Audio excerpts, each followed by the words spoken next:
Bueno, muy buenas tardes a todos los suscriptores de Libertad y Progreso que se van sumando.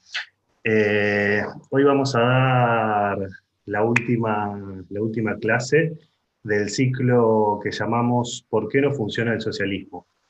En las clases pasadas contamos con Nicolás Kachanowski, Iván Carrino, Diego Giacomini, Gabriel Zanotti y tuvimos un bonus track de Javier Milei. Y para esta quinta parte oficial, eh, contamos con la presencia de María Martí. María es licenciada en Comunicación Social y es presidenta del Ayn Rand Center América Latina. Además es columnista en varios medios. Y para la clase de hoy le pedimos que nos haga una defensa moral del capitalismo, tomando la visión de Ayn Rand. Así que, María, sin más, te doy la palabra. Hola Esteban, bueno, primero que todo, muchísimas gracias por la invitación a Libertad y Progreso y a la Fundación Friedrich Naumann. Muchas gracias por hacerme de anfitrión. No sé si sos objetivista, pero te tenemos cerca, así que tengo un aliado del otro lado de la pantalla.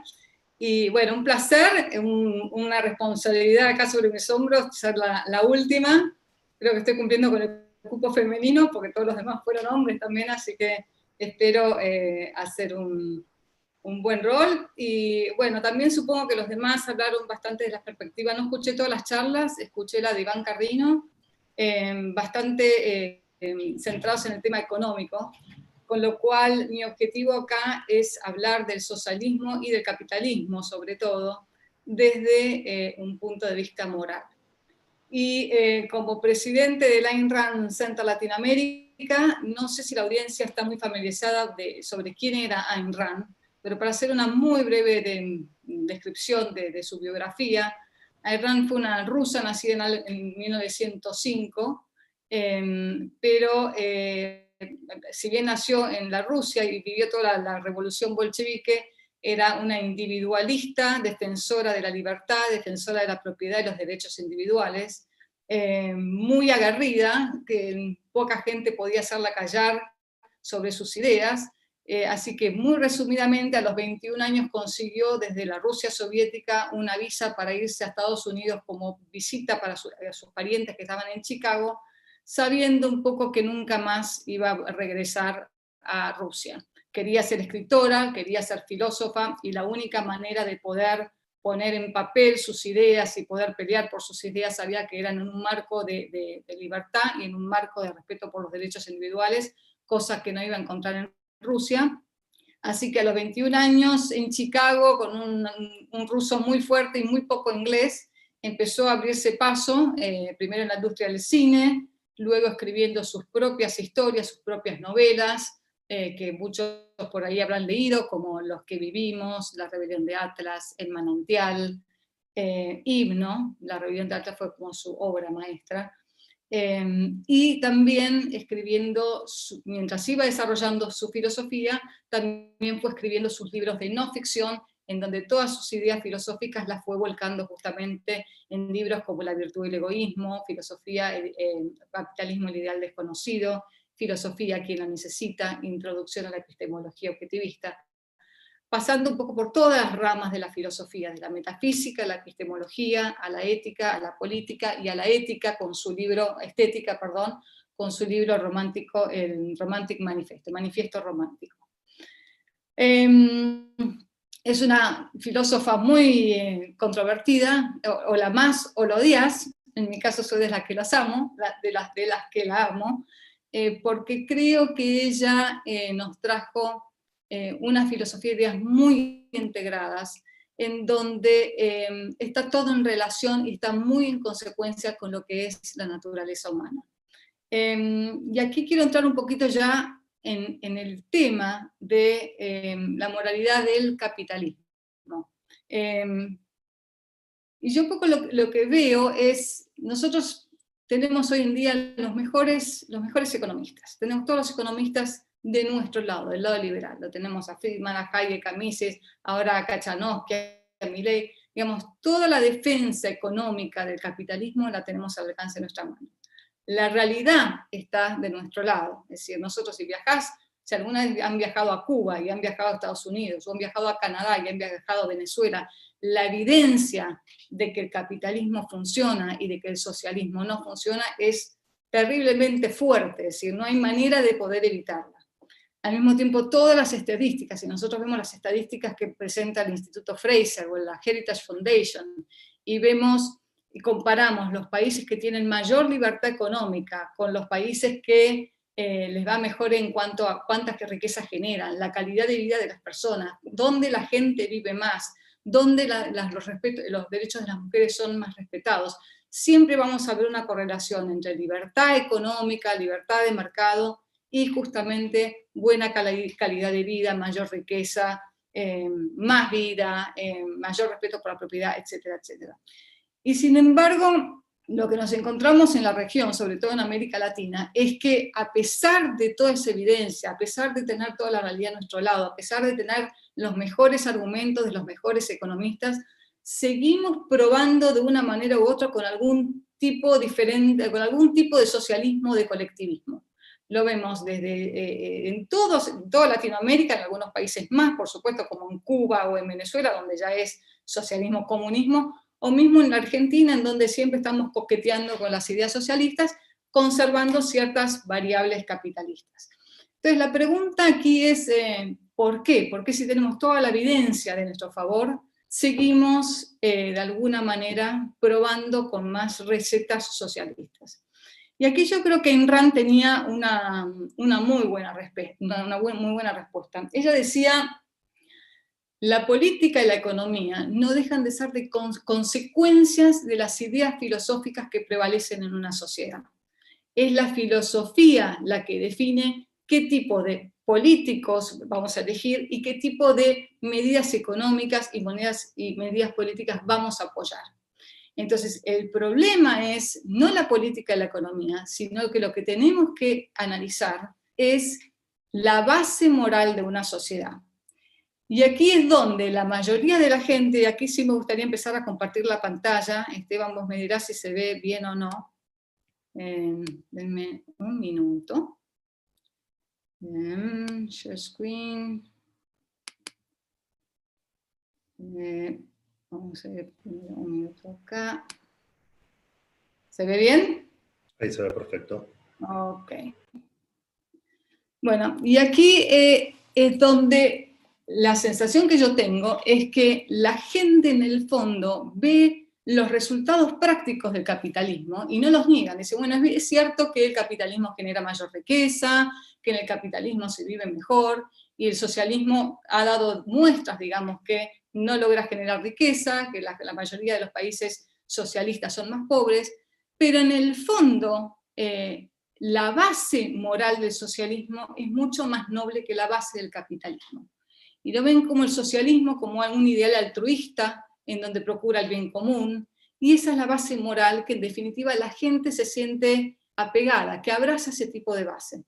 En cambio, al capitalismo, si bien las consecuencias positivas, consideran en el fondo que sigue siendo un sistema inmoral, que está basado en el individualismo, en el egoísmo, en la ambición, todos valores que en la mente de la mayoría de la gente que vive en América Latina lo seguimos viendo como algo malo.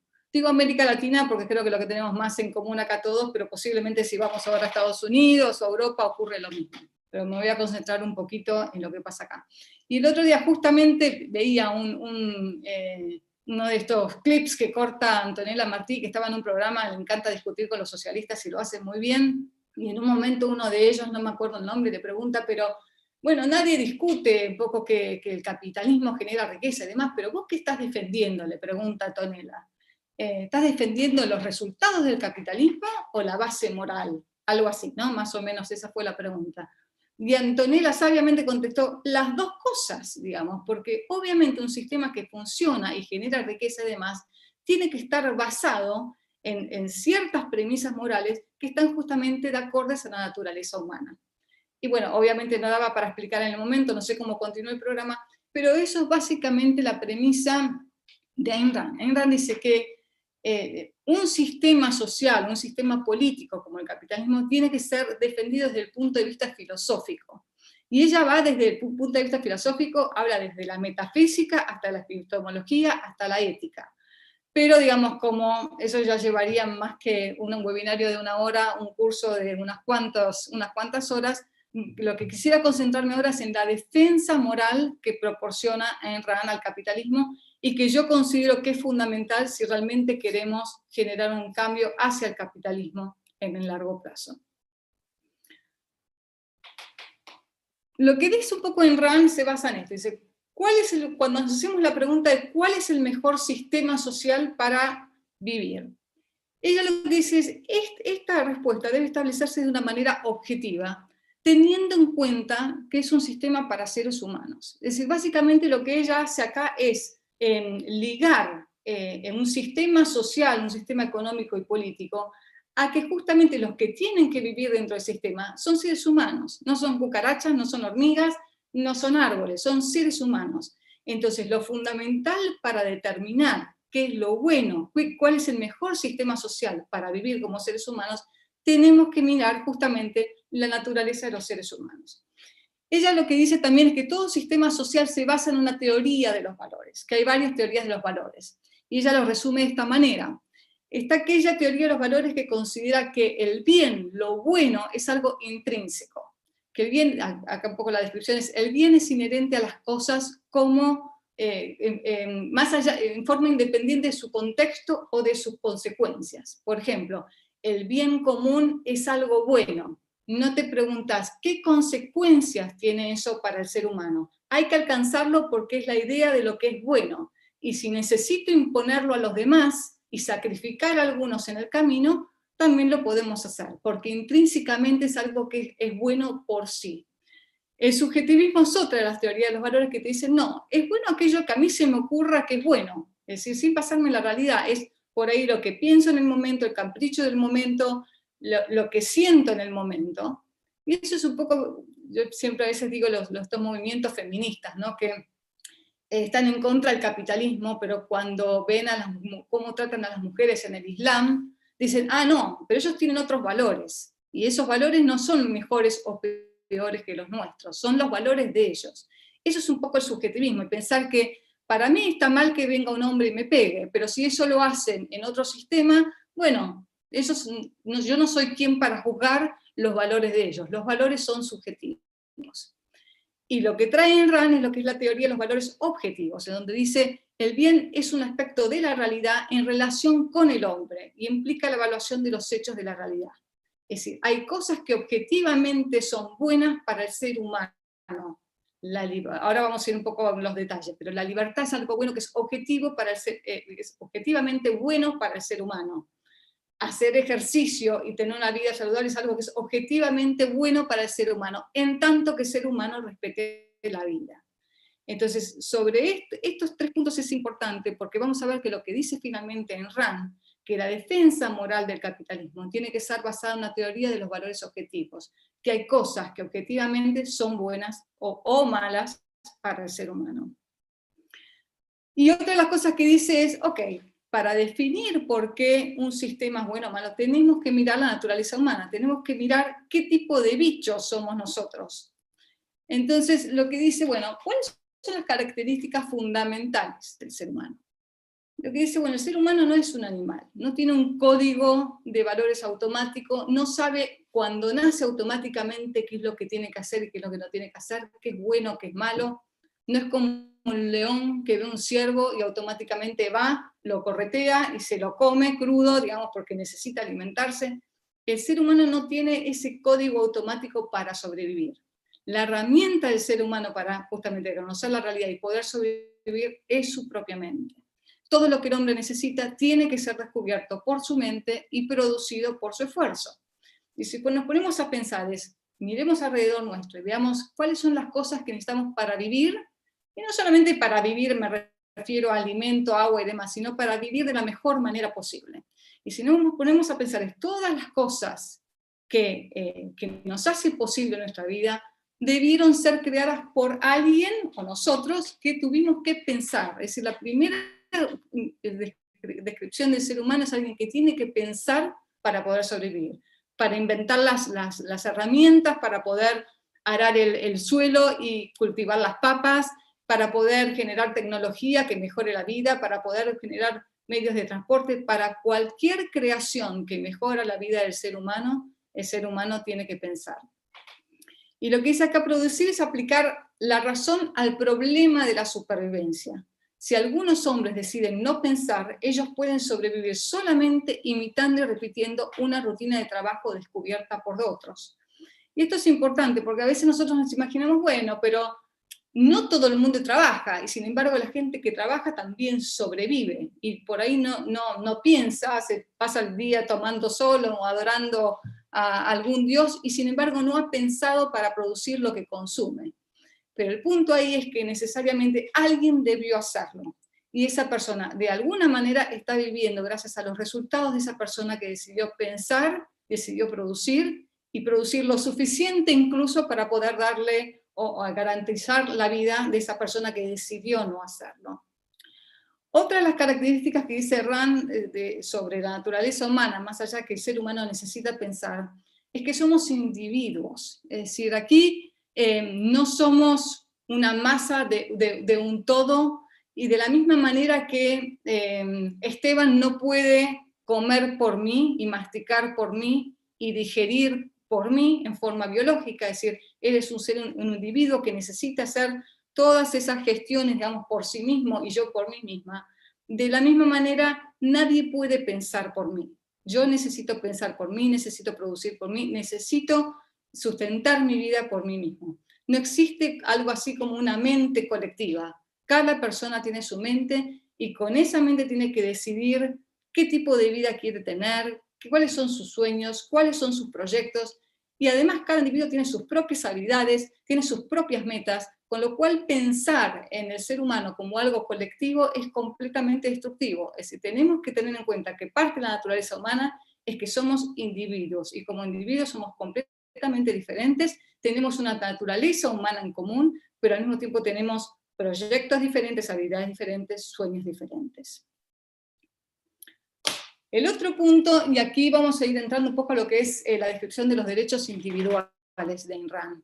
Ella un poco lo que sostiene, a diferencia de mucha gente, diría muchos liberales, es que los derechos no es algo que yo y Esteban nos pusimos de acuerdo a ver qué establecemos como derechos para el ser humano, qué vemos que funciona y qué vemos que no funciona, qué es lo que ha generado más riqueza o no más riqueza. No lo analiza desde el punto de vista pragmático, sino lo que dice es, el ser humano, justamente porque necesita pensar, necesita tomar decisiones y necesita actuar, necesita ser libre para poder serlo. Y acá yo digo, imagínense que a ustedes los ataran en un rincón y dijeran, no tenés libertad para actuar.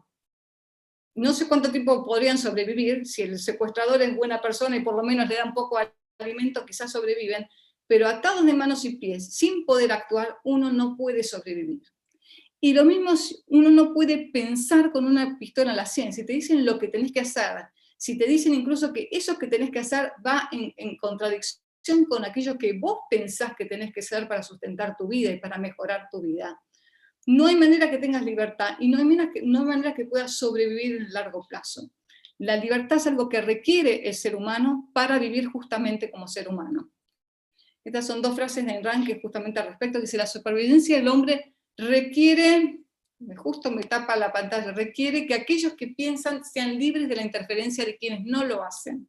Una mente racional no funciona bajo compulsión ni bajo órdenes. Una pistola no es un argumento.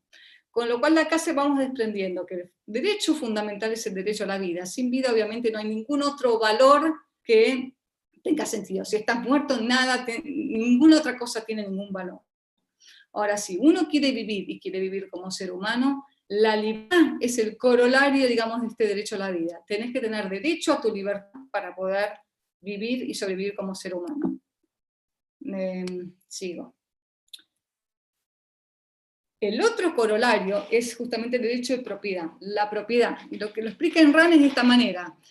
Si yo necesito pensar para poder producir aquellas cosas que me van a permitir vivir, pero cuando termino de producirlas, viene cualquier persona y se la lleva, y yo no puedo consumirla, en el fondo significa que no tengo derecho a mi vida. Si yo no puedo conservar el producto del esfuerzo de mi trabajo, digamos, que es lo que me va a permitir sobrevivir, en definitiva lo que significa es que no tengo derecho a mi propia vida. Y también lo sintetiza de esta manera. Si un hombre no puede disponer del producto de su esfuerzo, no puede disponer de su esfuerzo. Si no puede disponer de su esfuerzo, no puede disponer de su vida. Este reconocimiento social de la naturaleza del hombre y la conexión entre su supervivencia y el uso de la razón, es decir, que necesita pensar, pero para pensar necesita ser libre, y al mismo tiempo necesita conservar el producto de su propio trabajo, políticamente, digamos, es el reconocimiento de los derechos individuales. El ser humano, para poder vivir como ser humano y para poder convivir con los demás, tiene que tener el derecho a su vida, a su libertad, a su propiedad, y muy románticamente también puesto por los padres fundadores, el derecho a la búsqueda de su propia felicidad, que no tiene que ver con que alguien tenga que proveerles de libertad, de propiedad y de felicidad, sino que se refiere a la libertad de acción, de yo poder decir, bueno, estos son mis valores, estos son mis metas, estos son mis sueños, y tengo la libertad de hacer las cosas que yo considero con mi mente necesarias para poder alcanzar los objetivos que me propongo en la vida. Que es muy diferente a lo que se ve hoy como derechos sociales, en donde si yo tengo un derecho a la vivienda, o tengo derecho a la salud, o tengo derecho a zapatos, o lo que fuera, significa que alguien tiene que proveérmelos, y para eso necesito violar el derecho de propiedad de otras personas para poder satisfacer esos derechos sociales, que son pseudo derechos, que ahora están muy de moda en nuestros países de economía mixta y socialistas. ¿Cómo define ella derechos? Dice, los derechos son un principio moral que define y sanciona la libertad de acción del hombre en un contexto social. Y aquí ella pregunta, bueno, solo hay dos preguntas fundamentales que determinan la naturaleza de cualquier sistema social, cuando hablamos de cualquier tipo de capitalismo, cualquier tipo de colectivismo o un sistema mixto. Y la pregunta que tenemos que hacernos son dos preguntas. ¿Reconoce este sistema los derechos individuales? Y el segundo, que es la aplicación práctica a la respuesta de la primera, digamos, es ¿prohíbe el uso de la fuerza física de las relaciones humanas?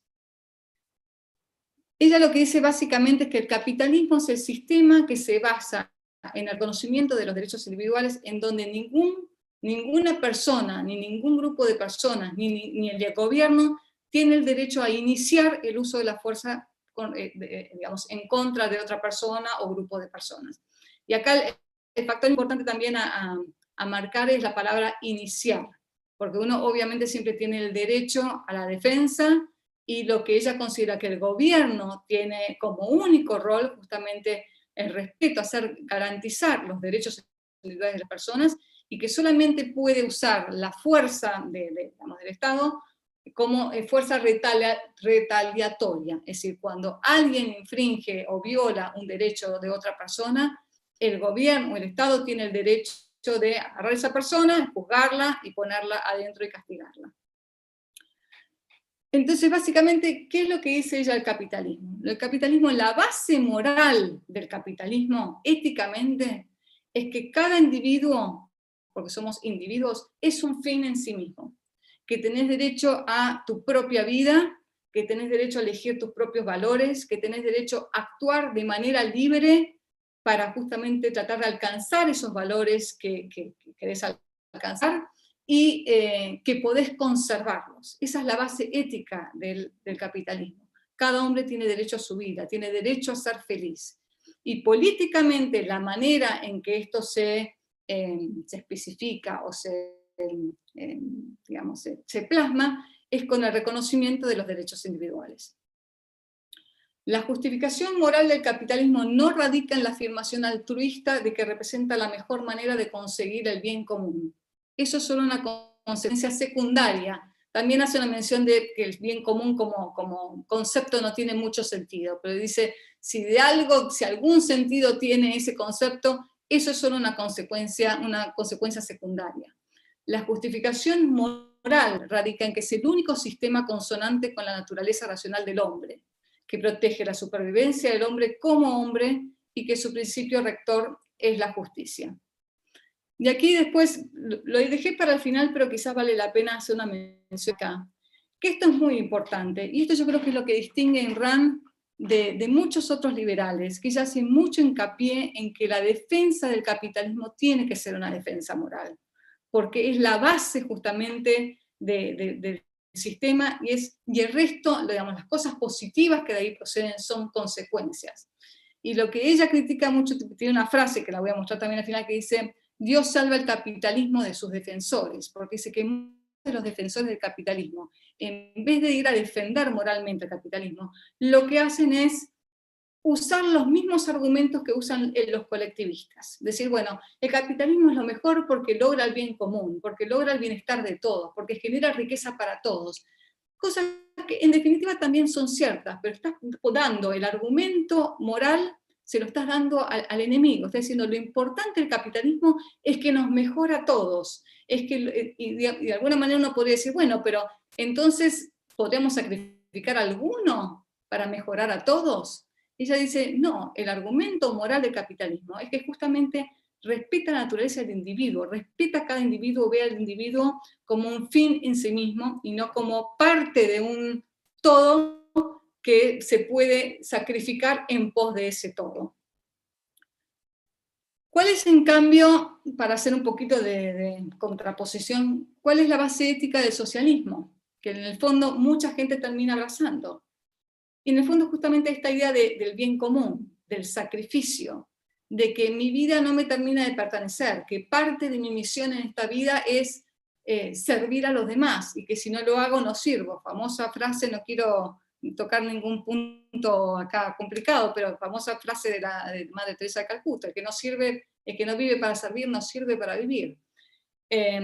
Y políticamente eso, cuando alguien lleva poder, lo que lleva justamente es al colectivismo, es como buscamos un bien común para todos, que después vamos a analizar si tiene sentido o no, estamos dispuestos justamente a sacrificar a parte de los individuos para lograr justamente el beneficio de supuestamente todos, cuando ese todo no es así porque ya tuviste que sacrificar a algunos.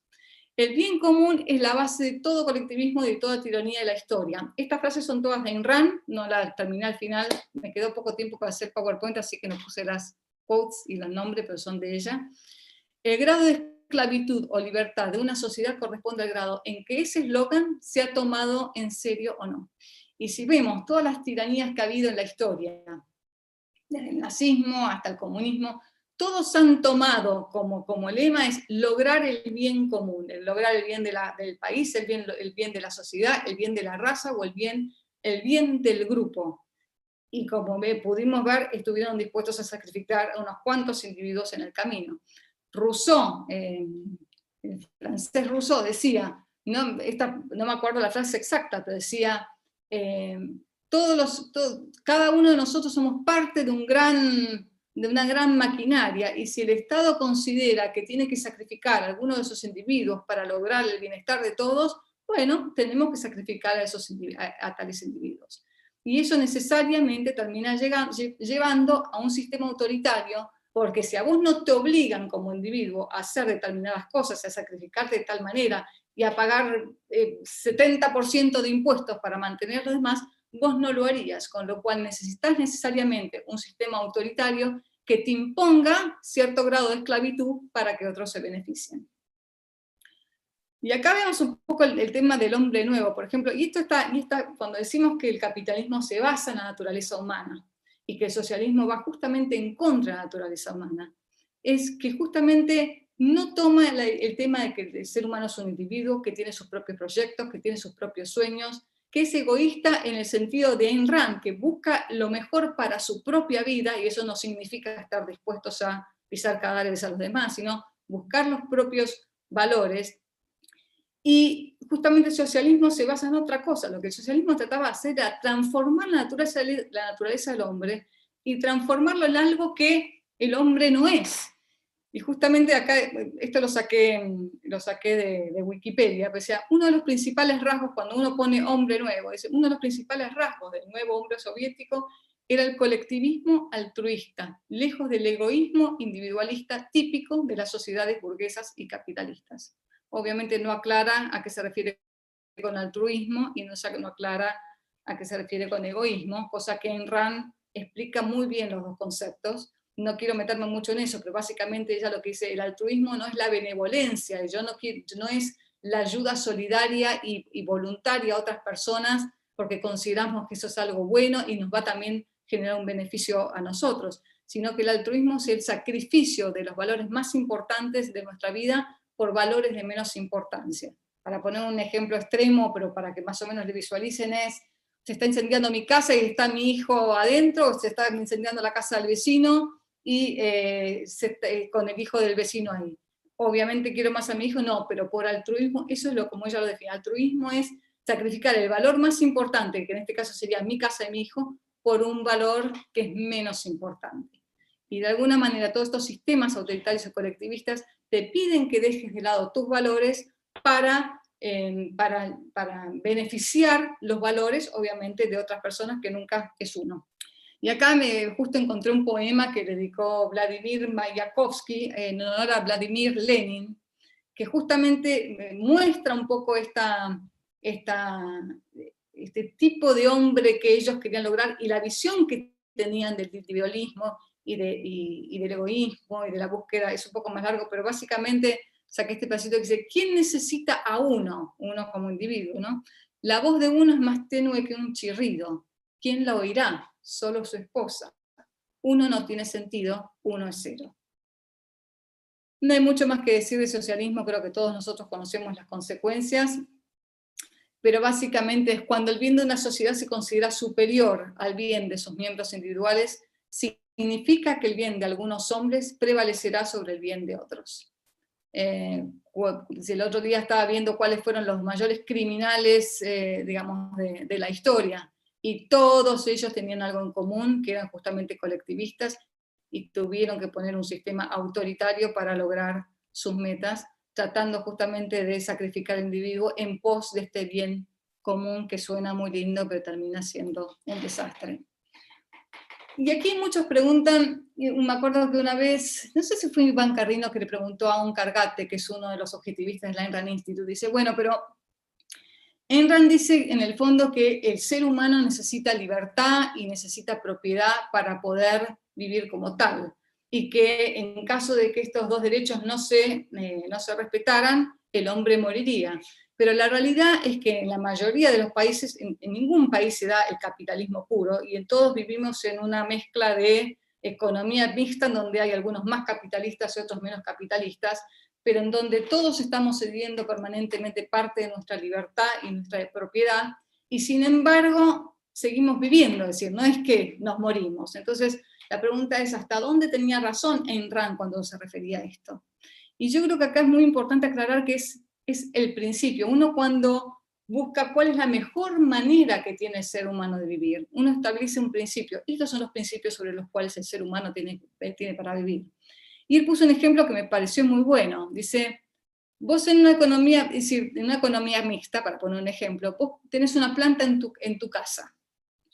No está muerta, es decir, no está completamente liquidada, pero le falta agua, le falta luz, le faltan las vitaminas necesarias para poder florecer. ¿Está muerta? No, no está muerta, pero se ve como esta planta que vemos acá. Es una planta que está triste, que no es todo lo que podría ser como planta. En cambio, una planta que está al sol, que tiene todos los ingredientes que tiene que tener, la humedad o las condiciones perfectas, más agua, etc., esa planta florece, llega a ser la mejor versión de sí misma. Lo mismo con un perro. Uno puede ver el perro este que muestro acá a la izquierda. ¿Es un perro? ¿Está vivo? Sí. Pero se lo ve un poco enclenque el pobre. En cualquier momento le agarra un virus y lo manda para el otro lado. En cambio, el otro perro es un perro que está sano, que está fuerte, que está con ganas de vivir. Y eso es un poco lo que justamente trata de establecer en Rand, es, obviamente, en unas economías mixtas donde hay un poco de capitalismo, un poco de socialismo, la gente va a sobrevivir. Posiblemente tenga que sobrevivir también a base de aquella gente que decidió pensar, que decidió producir y a la cual está sacrificando para poder vivir. Pero no significa necesariamente que vamos a ir a la muerte, por ahí en un comunismo a todo trapo sí. Pero la pregunta es, ¿a dónde queremos llegar? ¿Queremos vivir a medias? ¿Queremos no florecer del todo?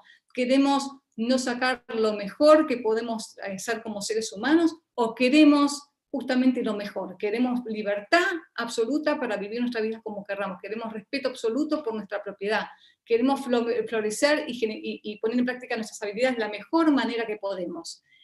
Eso es justamente a donde tenemos que apuntar. Y fíjense que todas, dentro de este mundo donde no hay capitalismo, todas aquellas sociedades que se acercan más a ese ideal, es donde la gente justamente logra florecer más. Entonces, si bien sí es una cuestión de vida o muerte en los extremos, en el medio quizás no es vida o muerte, pero es qué tipo de vida vas a tener, cuánto vas a florecer, vas a ser una hoja marchita o vas a ser un árbol lleno de flores y de frutos y verde. Digamos, eso es básicamente lo que tenemos que tener en cuenta. Y aquí, bueno, vuelvo un poco a la frase que daba Ayn Rand sobre Dios salve al capitalismo de sus defensores. Y muchas veces me preguntan, bueno, ¿qué es lo que tenemos que hacer para lograr finalmente establecer un sistema lo más parecido, más cercano al capitalismo que podamos tener? Y mi respuesta es justamente la que da Ayn Rand, es tenemos que trabajar sobre la parte ética de la sociedad en la que vivimos, porque lamentablemente, si bien mucha gente dice, a mí me gustan los resultados del capitalismo, me gusta poder comprarme cosas, me gusta poder vivir mejor, me gusta tener opciones, me gusta tener, no sé, viajar en avión, me gustan todos los resultados, en el fondo seguimos abrazando una mentalidad mucho más altruista y mucho más colectivista de sacrificio. Y lo que dice Ayn Rand, el capitalismo no hay manera de que surja o de que sobreviva cuando la base de la moral de la sociedad es una base ética altruista. Si pensamos que en el fondo el ser humano no tiene derecho a su vida y que está bien sacrificarse por los demás, que eso realmente es el gran valor, el sacrificio por los demás, si pensamos que la ambición, vemos la ambición como algo malo, como algo que en el fondo, si sos ambicioso, estás dispuesto a violar los derechos de los demás o a pisar cadáveres, si seguimos viendo la ambición como algo negativo, si seguimos viendo el egoísmo racional como algo negativo, que es el egoísmo en el fondo racional es querer lo mejor para uno mismo y para la propia vida y considerar la vida el valor más alto, y no que uno está para lograr el objetivo nuevamente es capaz de ir pisando los cadáveres. Entonces, ese cambio de mentalidad que tenemos que hacer, de que la pobreza no es ninguna virtud, sino que la generación de riqueza es algo bueno, y que generar riqueza no necesariamente es sacar a uno para quedármelo yo, sino que es generar riqueza, crear riqueza. Todo ese cambio de moralidad es fundamental si queremos luego ver un cambio a largo plazo en la política y la economía, porque si nos ponemos a pensar, pónganse a pensar por en todas las tipo de medidas que toman nuestros gobiernos hoy en día, desde los planes sociales hasta restringirnos comerciar con otros países o ponernos grandes impuestos para que no compremos productos del exterior, como el hecho de imponernos contenidos educativos igualitarios para todos, o el hecho de decirnos cómo podemos contratar a la gente, no podemos contratarla. Siempre ponga a pensar digamos, qué valores éticos están en el fondo de estas decisiones, en qué se están apoyando. Y van a llegar a la conclusión, no quiero hacer el ejercicio, pero creo que vale la pena hacer el ejercicio. ¿Cuál es la idea ética detrás de esta decisión económica, o de esta ley, o de lo que fuera? En el fondo es pensar que puedo sacrificar a algunos para lograr el beneficio de los otros. Que el ser humano, y acá ya vamos un poco a la parte metafísica, epistemológica, que no tocamos, pero vale la pena mencionar, el ser humano es demasiado tonto para saber lo que necesita aprender y lo que necesita para mejorar su vida, con lo cual yo les voy a decir lo que tienen que hacer. Los extranjeros son el grupo, el colectivo enemigo, con lo cual yo tengo que proteger mi nación y los intereses argentinos, entonces no podemos comerciar con los demás, y si alguien compra un iPhone afuera lo tengo que castigar porque cometió un gran delito por comprar afuera. Entonces, dentro de todas las medidas económicas y políticas hay una ética detrás, y mientras no agitemos esas premisas éticas que hemos adoptado, si no las cambiamos, lamentablemente podemos cambiar de un gobernante, podemos cambiar otro, pero vamos a seguir siempre, en el fondo, con el mismo tipo de de gobiernos, porque en el fondo lo que la gente elige sigue siendo la repetición de estas ideas altruistas, colectivistas de sacrificio, que nos han por ahí adoctrinado así y no hemos sabido salir de ellas. Así que lo que paso acá un poco de aviso, que creo que es bueno. Las lecturas que les recomiendo, sobre todo para este tema de Ayn Rand, es el libro El capitalismo, el ideal desconocido. Hay 3 ensayos, uno que se llama Los derechos del hombre, la naturaleza del gobierno y qué es capitalismo. Hay un video también de qué es capitalismo, del cual yo me basé mucho en esta charla, pero está muy bien explicado y explica mucho mejor también las teorías intrínsecas, subjetivas del valor, que es un tema sumamente importante en este caso. Y acá paso un aviso parroquial. Yo como presidente del Ayn Rand Center de América Latina, hago también todos los martes, no creo que no hacen ustedes todos los martes, no quiero competir con Libertad y Progreso, porque somos grandes amigos, pero también damos permanentemente los martes este tipo de webinarios para explicar mejor qué es la filosofía objetivista desde el punto de vista abstracto, pero también desde el punto de vista de cómo se aplica esta filosofía a los problemas personales de la vida de uno y a los problemas políticos y económicos que ocurren en nuestro querido mundo. Porque acá fundamental es la filosofía de Ayn Rand, o cualquier filosofía, no es una filosofía abstracta que la gente discute en la Torre de Marfil. La idea ya le llamaba el objetivismo una filosofía para vivir en la Tierra.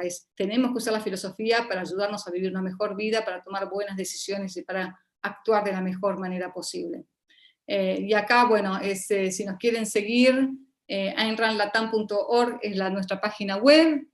Tenemos un newsletter mensual que se llama Rand Express, en donde les mandamos todas las actividades que hace el centro, les mandamos buenos contenidos, traducciones de charlas de Ayn Rand y de otros objetivistas, y en nuestra fanpage de Facebook, Ayn Rand Center Latinoamérica, y si les gusta discutir un poco de ideas, tenemos un grupo también de debate que se llama Ayn Rand Latinoamérica.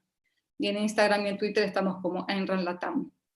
Para aquellos también que manejan el inglés, estamos haciendo toda la traducción de todos estos cursos que tiene el Ayn Rand Institute, pero se pueden bajar una aplicación a sus teléfonos que se llama Ayn Rand University, que hay miles y miles de horas de cursos sobre objetivismo en distintos temas, digamos, que vale la pena también escuchar los que más les interese. Y si quieren saber más de Ayn Rand y quieren conocer más sobre el objetivismo, lo mejor es ir a las fuentes, leer Ayn Rand. Tiene muy buenos libros, depende si les gusta ficción o no ficción, pero pueden empezar desde alguna de sus novelas a estos libros que les recomendé antes, creo que vale la pena. Estos son los que yo recomiendo, si les gusta ficción, cualquiera de sus novelas, Himno a los que vivimos, El manantial o La rebelión de Atlas. Y si les gusta la no ficción, les recomendaría empezar por Filosofía, ¿quién la necesita?, La virtud del egoísmo, o Capitalismo, el ideal desconocido. Cualquier otra duda, si les quedaron preguntas, críticas, quejas o lo que fuera, me pueden contactar a estas 2 direcciones. Y creo que con esto, perfecto, 40 minutos lo he establecido, no lo puedo creer. Bueno, genial, María. La verdad, muchísimas gracias. Creo que hiciste un resumen increíble de lo que es el pensamiento de Rand y esta filosofía para vivir en la Tierra, el objetivismo. Y haciendo énfasis en la defensa del capitalismo desde el lado más filosófico, más moral.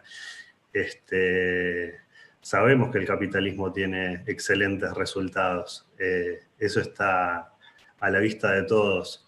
Lo que pasa es que hay un discurso que impregna más, que es el discurso del buenismo, digamos, y bueno, pareciera que los que queremos libertad somos los malos a veces, ¿no? En relación a esto, Ayn Rand tiene el concepto de egoísmo racional, que lo mencionaste. ¿Podrías desarrollarlo un poco más? ¿Es una actitud egoísta el hecho de ver a un mendigo en la calle y darle alimento y darle dinero para que se compre alimento? ¿Esa es una actitud egoísta o es una actitud altruista? según tu punto de vista y según Sí, el de sí, Ayn no, Rand. sí, tengo el mismo punto de vista que Van, pero sobre todo me gustaría, antes de explicar si es una actitud egoísta o altruista, es explicar por qué ella está, digamos, qué entiende ella por egoísmo. Porque, digamos, lo que ella explica es que todos tenemos, o hemos tenido, yo ya hemos tenido esta visión de que egoísmo, ella lo llama un package deal, cuando dos conceptos que son contradictorios terminan definiendo un tercer concepto. En este caso, egoísmo. Ella decía, hemos puesto dentro de lo que es el egoísmo la idea de que es la persona que tiene, digamos, que busca su propio interés y que busca sus propios proyectos en la vida y demás, pero necesariamente tiene que ser a costa de alguien más. Es como una suma cero. Entonces, si yo soy egoísta y busco mi propio interés para lograr algo, necesariamente voy a violar alguno de tus derechos o soy capaz de pasarte por arriba. Y esa es la visión. Cuando uno piensa en una persona egoísta, ¿qué pensás? Es una persona mala, lo único que piensa es en sí misma y a costa de todos los demás. Es decir, no pensás, piensa solo en sí misma o piensa en sí misma. Siempre viene acompañado con esta idea de que es a costa de alguien más. Y ella lo que dice, eso no es el egoísmo racional. El egoísmo es justamente tomar tu vida como lo más importante, tomar tu felicidad como un valor muy importante y pensar, bueno, ¿qué cosas tengo que hacer para lograrlas? Pero eso no implica justamente estar dispuesto a hacer cualquier cosa a los demás. Y dice, justamente lo que uno egoístamente busca en la vida es tener buenas relaciones, es que cuanto mejor le vayan a los demás, mejor me va a ir a mí. Fíjate, alguien que, por ejemplo, se va a vivir a Cuba, ¿qué posibilidades de comerciar, de florecer, digamos, de mejorar su vida tiene cuando todo el mundo alrededor está mal? Uno en el fondo florece donde en estos contextos en donde a la mayor cantidad de gente le va bien, en donde la demás gente es feliz, en donde la demás gente está contenta con su vida, donde no salen a robar, donde no salen a secuestrar. Es decir, cuanto mejor están los demás, egoístamente, digamos, uno va a estar mejor. Y entonces lo que dice es, el egoísmo es la búsqueda del interés personal y no tiene nada que ver con la segunda parte que le solemos agregar, que es estar dispuesto a reventar a los demás. No, eso no tiene nada que ver con el egoísmo. Y por otro lado, lo que dice del altruismo es justamente lo contrario al egoísmo, porque es estar dispuesto a sacrificar tus propios valores, las cosas más importantes, las cosas que te hacen feliz, las cosas que te hacen florecer, por el beneficio o los valores de los demás, que para vos no son más importantes, pero sin embargo te sentís culpable si no lo haces, sentís que no sos una buena persona si no te sacrificás por esa otra persona. Yo siempre pongo el ejemplo, cuando era chiquillo yo me acuerdo que una de las cosas que te decían en el colegio, tenés que compartirlo, tenés que convidar tus caramelos. Y acá viene un poco el ejemplo del mendigo, es, yo tengo mi mejor amiga, tengo 10 caramelos, sé que mi amiga quiere un caramelo y sé que yo la valoro a ella como persona. Compartir mis caramelos con ella no es un sacrificio, no es altruismo, porque la valoro más que los caramelos que les puedo estar dando. Ahora, si uno tiene un sueldo que apenas llega a fin de mes para pagar sus cuentas, en donde estamos mal alimentando a nuestros hijos porque no tenemos plata suficiente para darles una dieta como la gente, para que estén fuertes y nutridos. Y encuentro un mendigo en la calle y le doy lo que sea para que ese mendigo le vaya bien, para mejorar su condición. Cuando yo no puedo mejorar la condición de las personas que más valoro, eso es lo que ella considera altruismo. No es egoísmo, porque estás sacrificando tus valores más importantes por un desconocido, por alguien que no conoces, por alguien que, más allá de que puedas respetar su vida, no la valorarás de la misma manera que valoras la tuya, que la valoras de tus hijos. Y es lógico que sea así, digamos, que no valores a todo el mundo de la misma manera que te valoras a vos. Entonces, y otro ejemplo sería, bueno, me gané la lotería, tengo, no sé, me acaban de depositar fortunas en un banco. Veo a alguien en la calle que realmente, en un contexto como un país que realmente no te da muchas oportunidades para florecer, que está muerto de hambre, que ves que tiene una actitud, digamos, que valorás algo en esa persona, que valorás su vida, darle una limosna, darle una ayuda, es respeto por la vida de los demás, digamos. Eso es de alguna manera benevolencia, pero no es altruismo. No estás sacrificando un gran valor tuyo por un valor menor. Así que básicamente esa es la explicación. En ese caso te da más satisfacción el poder ayudar a esa persona que el valor que estás dejando de lado, con lo cual se lo puede llamar una actitud egoísta. Ahora, si estás dejando parte de tu vida para dar una limosna, eso es altruismo. Es decir, depende de la situación y el contexto en el que estés. No puedes analizar la acción solamente como acción, sino tu contexto y en qué situación estás, digamos, en el momento que haces esa acción. Claro, genial. Además, me quedaba pensando que es, o sea, la visión altruista es muy pensar a partir de la escasez, muy pensar a partir de que qué sería mejor para un altruista, sacrificarse, no pensar en la manera de producir más para poder ayudar más. O sea, la manera de producir para poder acumular y así poder ayudar más. Yo creo que eso sería una actitud egoísta racional. Hay una visión de escasez y de la riqueza como algo completamente, digamos, ya pautado, en donde no se puede crear riqueza necesariamente si yo consigo parte de esa riqueza, es a costa de que vos no la hayas conseguido. Que se puede entender esta visión en la época, no sé, pre-revolución industrial, en donde si por ahí la riqueza dependía del pedazo de tierra que tenías, entonces por eso las conquistas de tierra, cuanta más tierra, más puedo producir. Pero hoy, en donde podés producir algo desde el garage de tu casa, donde está claro que las compañías que más ganan plata no son las que empezaron con un terreno o con capital, sino con una buena idea, ya es una manera poco ridícula de pensar.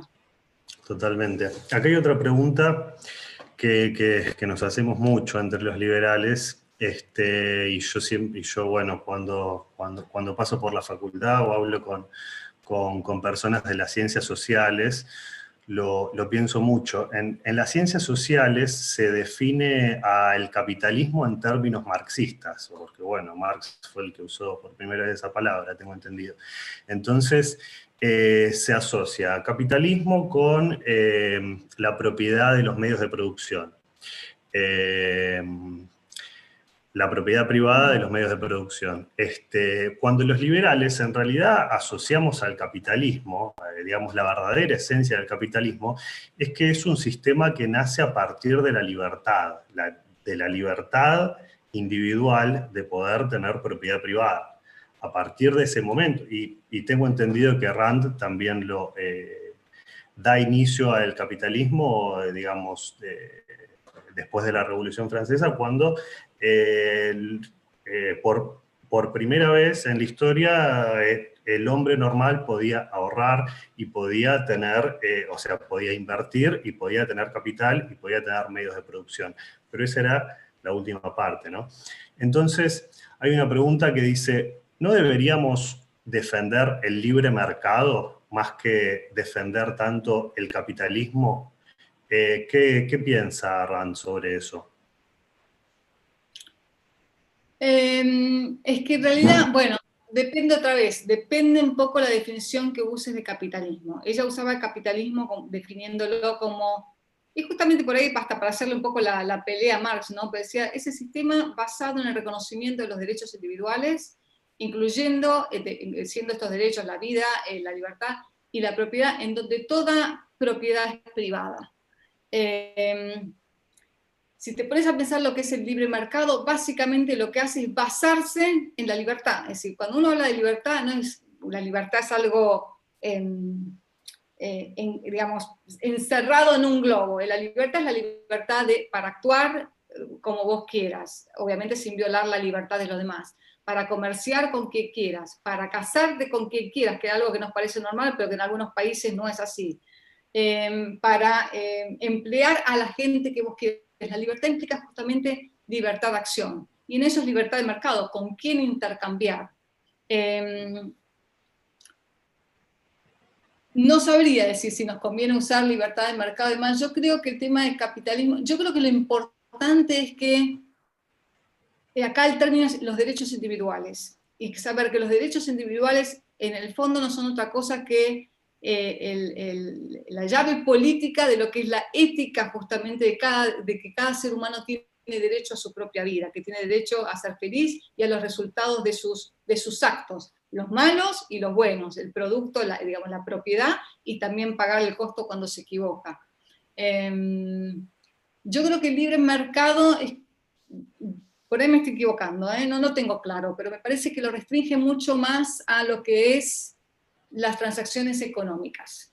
Y le falta todo esto de todos estos otros ingredientes de la libertad que me da la sensación que los deja como fuera de esa definición. Pero lo voy a pensar un poco mejor, no tengo una respuesta exacta.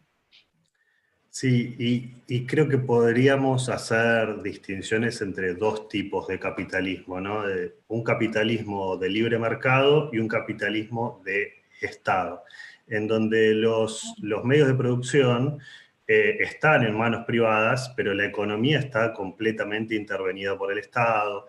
Hay empresarios prebendarios, amigos del poder, que se benefician gracias a la política.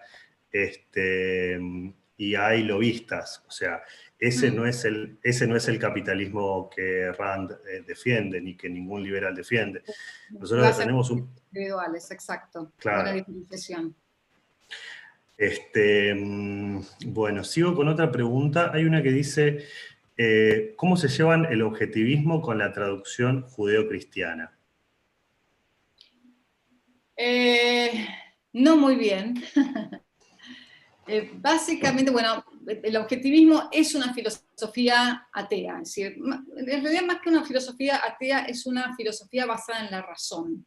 Y basada en la razón, digamos, no considera que se puede llegar a ninguna verdad por fe, digamos, por ningún otro instrumento que no sea la evidencia empírica y llegar, digamos, a esos conceptos a través de la razón. Entonces, de alguna manera, digamos, no tienen la misma base de fe que tiene la tradición judeo-cristiana, y no comparte, te diría, que gran parte de los valores. Si bien obviamente hay valores en común, esto de la benevolencia, del amor al prójimo y demás, pero en muchas cosas se diferencia.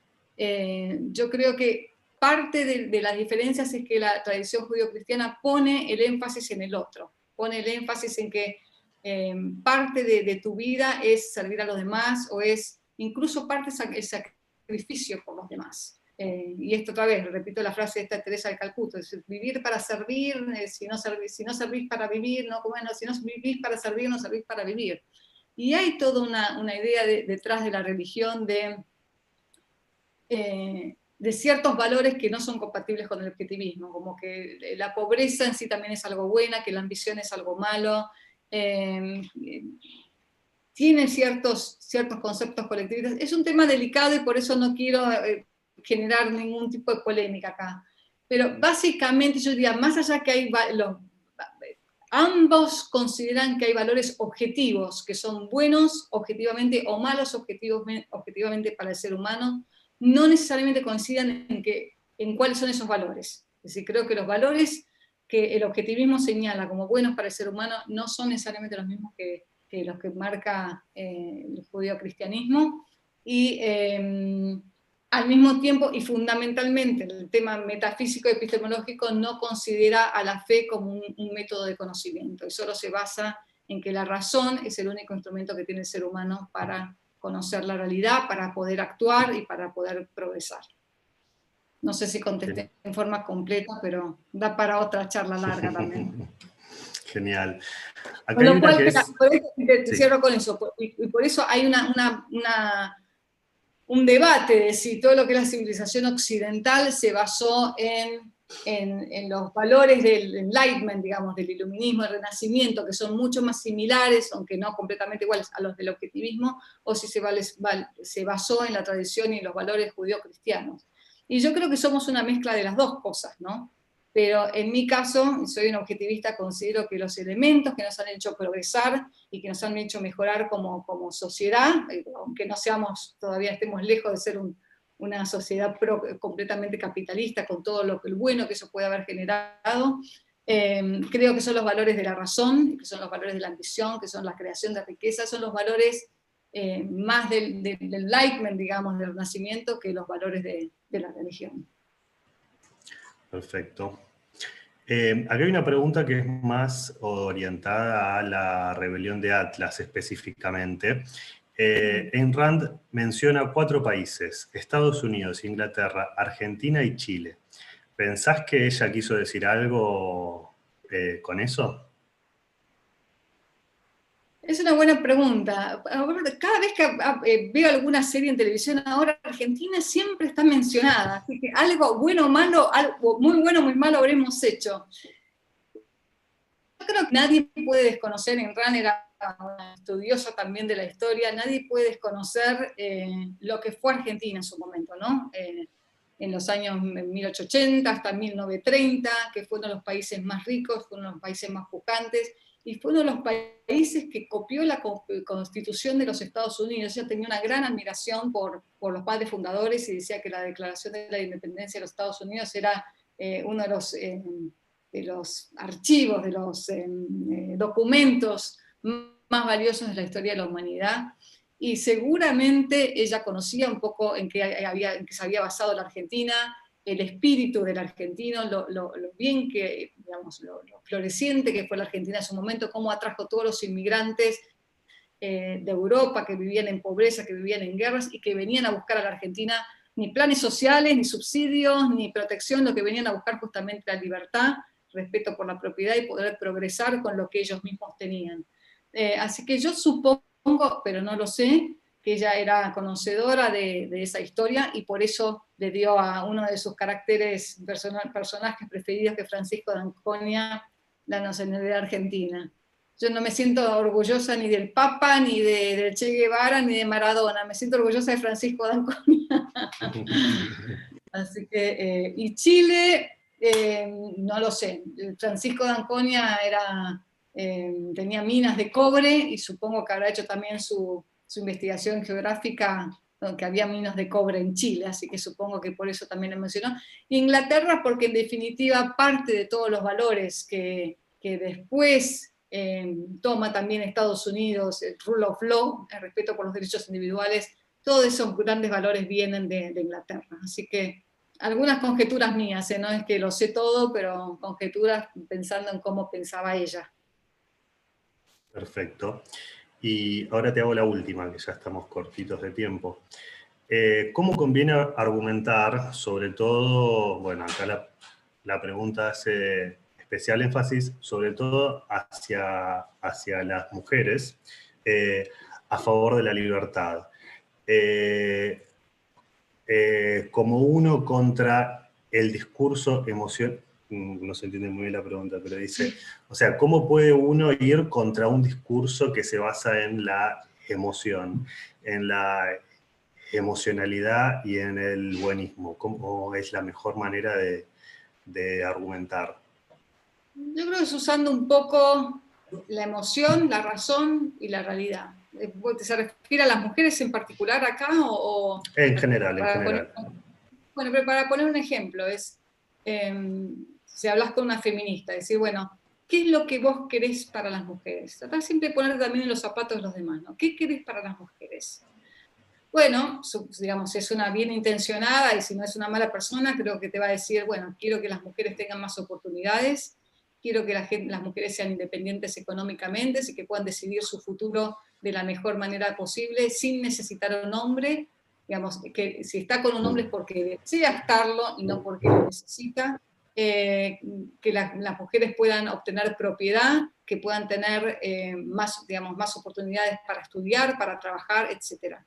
Si eso es lo que quiere una mujer o cualquier persona, entonces puede referir a una mujer o a un hombre o a quien fuera, es, bueno, analicemos dónde, y acá viene la parte de la estadística, ¿no? ¿Cuáles son los países que han ofrecido estas oportunidades a la mujer o al hombre o a las diferentes personas en la vida?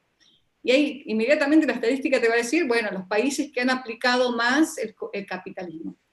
Y ahí es, pero ¿por qué? Digamos, porque no es una receta mágica. Capitalismo, ¿por qué justamente la gente tenía más oportunidades? Porque la gente necesita libertad para crear. La gente necesita saber que puede conservar el producto de su trabajo para dedicarse a producir, tomar el riesgo que implica, perseverar, todos los costos que implica. Entonces, necesariamente en un país que te protege esos derechos individuales, va a generar más oportunidades, te va a generar justamente que puedas tener más acceso a la universidad, a la educación, que tengas más acceso a más trabajos, porque va a haber más oferta de trabajo. Es decir, empezar por la parte emocional. ¿Vos qué querés lograr? ¿Cómo te gustaría ver a las mujeres? Seguir por la parte estadística no deja de ser un dato importante, porque obviamente si digamos, la base es buena, pero después no lográs cosas en la realidad, no tiene mucho sentido. Tenés que demostrar las consecuencias prácticas. Sí, bueno, ¿cuáles son los países que realmente se han logrado más oportunidades, donde la mujer vive mejor, donde vive más largo, donde tiene más propiedades, donde es más empresario, donde es más emprendedora? Bueno, en tales países. Y lo más importante es el por qué. ¿Por qué esos países no han logrado eso? Inmediatamente vas a ver que son países donde justamente se han basado en el respeto por la libertad, en el respeto por la vida, en el respeto por la propiedad y en la búsqueda de la felicidad. En el fondo es en el derecho de cada hombre y de cada mujer a su propia vida y a su propia felicidad. Así que por ese lado lo veo, es una combinación de un poco de todo, ¿no? Y dependiendo si la persona es más racional, qué tipo de argumentos usás, si es más emocional, le pones ejemplos. Los ejemplos siempre sirven mucho. Y si te viene, no, pero yo creo que el comunismo es lo mejor, o que el sacrificio es lo mejor, bueno, pensar cuáles son las consecuencias últimas de esta idea que estás proponiendo, y pensar en un caso concreto. Siempre cuando llevas los grandes conceptos o las grandes abstracciones a ejemplos concretos en donde tenés que hacer el hilado de, bueno, esto es lo que propongo, y esto sería la consecuencia concreta de lo que propongo, y la gente a veces se asusta y dice, pucha, esto es lo que yo pienso que es bueno. Otra vez, no hay receta mágica, es ir probando también y bien, dependiendo de quién es el receptor del mensaje. Bueno, genial, María. La verdad, te quiero agradecer muchísimo por compartir tu tiempo con nosotros y por darnos esta clase. La verdad estuvo espectacular. Un placer, fue un poco una introducción, hay mucho más por leer, pero invito a la gente a ir a las fuentes, que creo que es lo mejor que pueden hacer, lean Ayn Rand, y cualquier duda que tengan o cuestión que no se les haya quedado clara en esta pequeña charla, se pueden comunicar conmigo. Te agradezco muchísimo la invitación, haberme hecho el moderador, ahí a Libertad y Progreso por esta oportunidad. Bueno, genial. Les quiero comentar a todos nuestros suscriptores y espectadores que mañana miércoles a las 18 vamos a estar conversando con Patricia Woolrich en una charla titulada Entre la cuarentena y la impunidad organizada. Y que el jueves a las 18 vamos a dar inicio a un curso de economía básica que tendrá 11 clases, y para la primera lo vamos a tener a Gabriel Zanotti con una clase titulada ¿Qué es la economía? Análisis epistemológico. Por último, en la descripción de este video pueden encontrar un link para hacer una donación. Nosotros, como fundación, nos sustentamos en base a donaciones de personas comunes como ustedes. Así que, y también les recomendamos, por supuesto, que visiten Ayn Rand Center Latinoamérica, que van a encontrar un montón de información muy útil, en especial a los que más les gustó esta clase. Así que, bueno, María, nuevamente te mando un saludo muy grande y muchísimas gracias por tu tiempo. Por favor, un placer, y gracias a todos los que están del otro lado escuchándome. Y a vos, te mando saludos.